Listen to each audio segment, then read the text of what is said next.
ആകാശവാണി.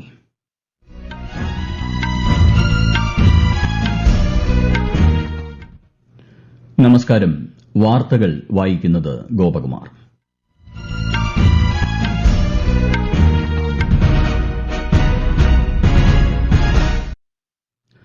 പ്രധാന വാർത്തകൾ. ഇന്ന് അന്താരാഷ്ട്ര വിനോദസഞ്ചാര ദിനം. കേന്ദ്ര വിനോദസഞ്ചാര വകുപ്പിന്റെ ദിനാചരണ പരിപാടി ഉപരാഷ്ട്രപതി ജഗദീപ് ധൻകർ ന്യൂഡൽഹിയിൽ ഉദ്ഘാടനം ചെയ്തു. കേരളത്തിൽ ലൈഫ് സയൻസ് ബയോടെക്നോളജി മേഖലയിൽ നിക്ഷേപങ്ങൾ ആകർഷിക്കുന്നതിനായി സംഘടിപ്പിക്കുന്ന bio connect 2.0 international life science conclave മുഖ്യമന്ത്രി ഉദ്ഘാടനം ചെയ്തു. രാജ്യത്ത് കുറഞ്ഞ വേതന നിരക്ക് വർദ്ധിപ്പിച്ച് കേന്ദ്ര സർക്കാർ. പുതുക്കിയ വേതനം ഒക്ടോബർ 1 മുതൽ പ്രാബല്യത്തിൽ. ആധാർ, പാൻ നമ്പറുകൾ ഉൾപ്പെടെ പൌരന്മാരുടെ വ്യക്തിഗത വിവരങ്ങൾ പ്രദർശിപ്പിച്ച വെബ്സൈറ്റുകൾ ബ്ലോക്ക് ചെയ്ത് കേന്ദ്ര സർക്കാർ. ഇന്ത്യ ബംഗ്ലാദേശ് ടെസ്റ്റ് ക്രിക്കറ്റ് പരമ്പരയിലെ രണ്ടാമത്തെയും അവസാനത്തെയും മത്സരം കാൺപൂരിൽ പുരോഗമിക്കുന്നു. വാർത്തകൾ വിശദമായി. പ്രധാനമന്ത്രി നരേന്ദ്രമോദി ടാറ്റ സൺസ് കമ്പനിയുടെയും സെമി കണ്ടക്ടർ നിർമ്മാണ രംഗത്തെ PSMCയുടെയും നേതൃതല സംഘവുമായി കൂടിക്കാഴ്ച നടത്തി. രാജ്യത്തെ അർദ്ധചാലക നിർമ്മാണ പദ്ധതികളുടെ പുരോഗതി ചർച്ചയായി. ഇന്ത്യയിൽ തങ്ങളുടെ വ്യവസായം കൂടുതൽ വിപുലീകരിക്കാനുള്ള സന്നദ്ധതയും PSMC പ്രധാനമന്ത്രിയുമായി പങ്കുവച്ചു. ആധാർ, പാൻ നമ്പറുകൾ ഉൾപ്പെടെ പൌരന്മാരുടെ വ്യക്തിഗത വിവരങ്ങൾ പ്രദർശിപ്പിച്ച വെബ്സൈറ്റുകൾ കേന്ദ്ര സർക്കാർ ബ്ലോക്ക് ചെയ്തു.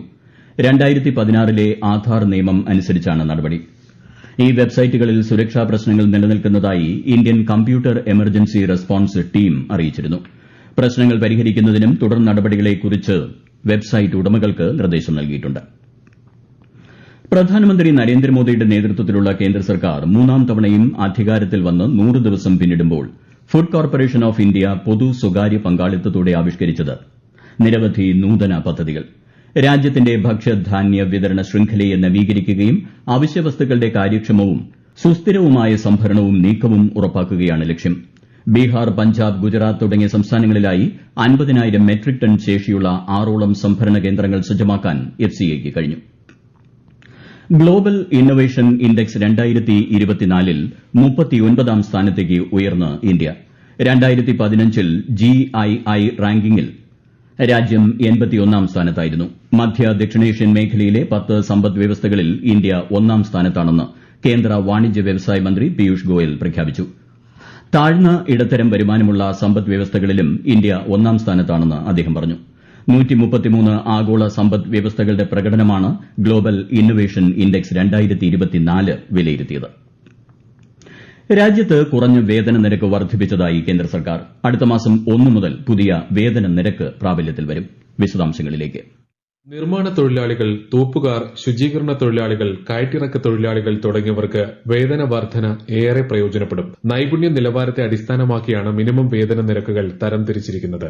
വിദഗ്ധർ, അവിദഗ്ധർ, അർദ്ധവൈദഗ്ധ്യമുള്ളവർ, ഉയർന്ന വൈദഗ്ധ്യമുള്ളവർ എന്നിങ്ങനെയാണ് വിഭാഗങ്ങൾ. കൂടാതെ ഭൂമിശാസ്ത്രപരമായ പ്രദേശങ്ങൾക്കനുസരിച്ച് ABC എന്നിങ്ങനെയും തരംതിരിച്ചിട്ടുണ്ട്. ഏരിയ എയിലെ നിർമ്മാണം, തൂപ്പ്, ശുചീകരണം, കയറ്റിറക്ക് എന്നീ അവിദഗ്ധ ജോലികൾ ചെയ്യുന്നവർക്ക് പ്രതിദിനം കുറഞ്ഞത് 783 രൂപ വേതനം ലഭിക്കും. അർദ്ധവൈദഗ്ധ്യമുള്ള തൊഴിലാളികൾക്ക് പ്രതിദിനം 868 രൂപയും വിദഗ്ധ തൊഴിലാളികൾ, ക്ലറിക്കൽ ജോലി ചെയ്യുന്നവർ, ആയുധങ്ങൾ അനുവദിക്കാത്ത സുരക്ഷാ ജീവനക്കാർ എന്നിവർക്ക് 954 രൂപയും ലഭിക്കും. ഉയർന്ന വൈദഗ്ധ്യമുള്ളവർക്കും ആയുധങ്ങൾ അനുവദിച്ചിട്ടുള്ള സുരക്ഷാ ജീവനക്കാർക്കും പ്രതിദിനം 1035 രൂപ നിരക്കിൽ വേതന വർധന വരുത്തിയിട്ടുണ്ട്.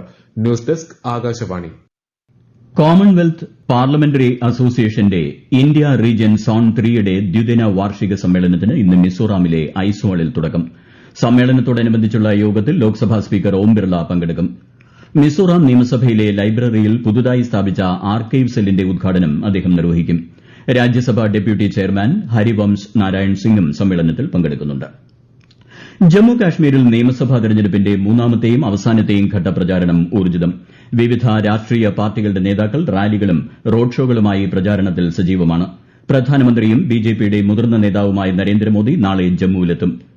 കേന്ദ്രമന്ത്രിയും BJPയുടെ മുതിർന്ന നേതാവുമായ അമിത്ഷാ, ലോക്സഭാ പ്രതിപക്ഷ നേതാവും കോൺഗ്രസ് നേതാവുമായ രാഹുൽ ഗാന്ധി, PPD അധ്യക്ഷ മെഹബൂബ മുഫ്തി തുടങ്ങിയവരും പ്രചാരണ രംഗത്തുണ്ട്. അടുത്ത മാസം 1-നാണ് ജമ്മു കാശ്മീരിലെ 40 നിയമസഭാ മണ്ഡലങ്ങളിലേക്കുള്ള മൂന്നാം ഘട്ട വോട്ടെടുപ്പ്. വോട്ടെണ്ണൽ ഒക്ടോബർ 8-ന് നടക്കും. ഈ വാർത്തകൾ ആകാശവാണിയിൽ നിന്ന്. ഇന്ന് അന്താരാഷ്ട്ര വിനോദസഞ്ചാര ദിനം. ജനങ്ങളെ പരസ്പരം ബന്ധിപ്പിക്കുന്നതിനും സമ്പദ്വ്യവസ്ഥയെ മെച്ചപ്പെടുത്തുന്നതിനും വിനോദസഞ്ചാര മേഖല വഹിക്കുന്ന പങ്ക് ഉയർത്തിക്കാട്ടുകയാണ് ദിനാചരണത്തിന്റെ ലക്ഷ്യം. വിനോദസഞ്ചാരവും സമാധാനവും എന്നതാണ് ഈ വർഷത്തെ പ്രമേയം. ദിനാചരണത്തോടനുബന്ധിച്ച് കേന്ദ്ര വിനോദസഞ്ചാര വകുപ്പ് സംഘടിപ്പിക്കുന്ന പരിപാടി ഉപരാഷ്ട്രപതി ജഗ്ദീപ് ധൻകർ ന്യൂഡൽഹിയിൽ ഉദ്ഘാടനം ചെയ്തു. കേന്ദ്ര ടൂറിസം സഹമന്ത്രി സുരേഷ് ഗോപി ചടങ്ങിൽ സന്നിഹിതനായിരുന്നു. വിനോദസഞ്ചാര മേഖലയുടെ വളർച്ച രാജ്യത്തിന്റെ സാമ്പത്തിക രംഗത്തിനും ഏറെ പ്രയോജനം ചെയ്യുമെന്ന് ഉപരാഷ്ട്രപതി പറഞ്ഞു. This is an event to celebrate the profound impact of tourism on global economic development, social progress and cultural exchange. They are reflected tangibly. Economic development is intertwined with the tourist industry. It is connect amongst human resource, connect amongst people, people-to-people contact. Tourism contributes massively to peace. Tourism globally is a thriving industry. It is so thriving that some countries thrive only on tourism. Their economy is sustained by tourism. It is the spine of their economy. സംസ്ഥാനത്തിന്റെ tourism സാധ്യതകൾ ലോകത്തിനു മുന്നിൽ അവതരിപ്പിക്കാൻ ലക്ഷ്യമിട്ട് Kerala travel mart 12ാമത് പതിപ്പിന് കൊച്ചിയിൽ തുടക്കമായി. മുഖ്യമന്ത്രി പിണറായി വിജയൻ ഇന്നലെ പരിപാടിയുടെ ഉദ്ഘാടനം നിർവഹിച്ചു. 75ഓളം രാജ്യങ്ങളിൽ നിന്നും 25 സംസ്ഥാനങ്ങളിൽ നിന്നുമുള്ള പ്രതിനിധികൾ പരിപാടിയിൽ പങ്കെടുക്കുന്നുണ്ട്. Bio connect 2.0 international life science conclave മുഖ്യമന്ത്രി പിണറായി വിജയൻ ഓൺലൈനായി ഉദ്ഘാടനം ചെയ്തു. കേരളത്തിന്റെ മുൻഗണനാ വ്യവസായ മേഖലകളായ ലൈഫ് സയൻസ്, ബയോടെക്നോളജി മേഖലയിൽ നിക്ഷേപങ്ങൾ ആകർഷിക്കുന്നതിനായാണ് കോൺക്ലേവ് സംഘടിപ്പിക്കുന്നത്. സംസ്ഥാനത്ത് ഒരാൾക്ക് കൂടി എംപോക്സ് സ്ഥിരീകരിച്ചതായി റിപ്പോർട്ട്. വിദേശത്തു നിന്ന് വന്ന എറണാകുളം സ്വദേശിയായ യുവാവിനാണ് രോഗം സ്ഥിരീകരിച്ചത്. ഇയാൾ സ്വകാര്യ ആശുപത്രിയിൽ ചികിത്സയിലാണ്. നേരത്തെ യുഎഇയിൽ നിന്ന് വന്ന മലപ്പുറം സ്വദേശിയായ 38 വയസ്സുകാരന് എംപോക്സ് സ്ഥിരീകരിച്ചിരുന്നു. പാർട്ടിക്കും എൽഡിഎഫിനും സർക്കാരിനും എതിരെ പി.വി. അൻവർ എംഎൽഎ ഉന്നയിച്ച ആരോപണങ്ങൾ തള്ളി മുഖ്യമന്ത്രി പിണറായി വിജയൻ. ഒരു എംഎൽഎ എന്ന നിലയ്ക്ക് പി.വി. അൻവർ ഉന്നയിച്ച ആരോപണങ്ങളിൽ ഏറ്റവും മികച്ച രീതിയിൽ അന്വേഷണത്തിന് നിർദ്ദേശിച്ചെന്നും അന്വേഷണം കൃത്യമായും നിഷ്പക്ഷമായും തുടരുമെന്നും മുഖ്യമന്ത്രി വ്യക്തമാക്കി. കാൺപൂരിൽ നടക്കുന്ന ഇന്ത്യ ബംഗ്ലാദേശ് ടെസ്റ്റ് ക്രിക്കറ്റ് പരമ്പരയിലെ രണ്ടാമത്തെയും അവസാനത്തെയും മത്സരത്തിൽ ടോസ് നേടിയ ഇന്ത്യ ബംഗ്ലാദേശിനെ ബാറ്റിംഗിനയച്ചു. ഒടുവിൽ വിവരം ലഭിക്കുമ്പോൾ ബംഗ്ലാദേശ് 2 വിക്കറ്റ് നഷ്ടത്തിൽ 74 റൺ എന്ന നിലയിലാണ്. ആദ്യ മത്സരത്തിൽ വിജയിച്ച ഇന്ത്യ പരമ്പരയിൽ 1-0 മുന്നിലാണ്. തമിഴ്നാട്ടിൽ വിരുദനഗർ ജില്ലയിലെ ശ്രീവില്ലിപുത്തൂരിൽ മിനി ബസ് മറിഞ്ഞ് ഒരു വിദ്യാർത്ഥിയടക്കം 4 പേർ മരിച്ചു. 10-ലധികം പേർക്ക് പരിക്കേൽക്കുകയും ചെയ്തു. 35 യാത്രക്കാരുമായി മംസാപുരത്ത് നിന്ന് ശ്രീവില്ലിപുത്തൂരിലേക്ക് പോവുകയായിരുന്ന മിനി ബസ്സാണ് അപകടത്തിൽപ്പെട്ടത്. സംഭവത്തിൽ പോലീസ് കേസെടുത്തു. ജമ്മു ഡിവിഷനിലെ രജൌരി, റിയാസി ജില്ലകളിലെ വിവിധയിടങ്ങളിൽ ദേശീയ അന്വേഷണ ഏജൻസി തെരച്ചിൽ നടത്തുന്നു. ഈ വർഷം ജൂണിൽ റിയാസി ജില്ലയിൽ തീർത്ഥാടകർ സഞ്ചരിച്ച ബസിന് നേരെയുണ്ടായ ഭീകരാക്രമണത്തെക്കുറിച്ചുള്ള അന്വേഷണത്തിന്റെ ഭാഗമായാണ് തെരച്ചിൽ. ശിവ്ഖോരി ക്ഷേത്രത്തിൽ നിന്ന് മടങ്ങുകയായിരുന്ന തീർത്ഥാടകർക്ക് നേരെയായിരുന്നു ആക്രമണം ഉണ്ടായത്. രാജ്യത്ത് ഗുജറാത്തിലെ സൌരാഷ്ട്ര പ്രദേശത്തും കച്ച് ജില്ലയിലും കൊങ്കൺ, ഗോവ, മധ്യ മഹാരാഷ്ട്ര എന്നിവിടങ്ങളിലും ഇന്ന് ശക്തമായ മഴയ്ക്ക് സാധ്യതയെന്ന് കേന്ദ്ര കാലാവസ്ഥാ വകുപ്പ്.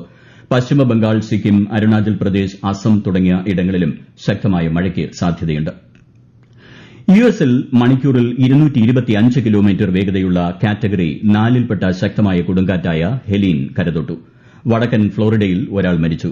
യുഎസ് ദേശീയ ചുഴലിക്കാറ്റ് കേന്ദ്രം ജനങ്ങളോട് സുരക്ഷിത കേന്ദ്രങ്ങളിൽ അഭയം തേടാൻ ആവശ്യപ്പെട്ടിരിക്കുകയാണ്.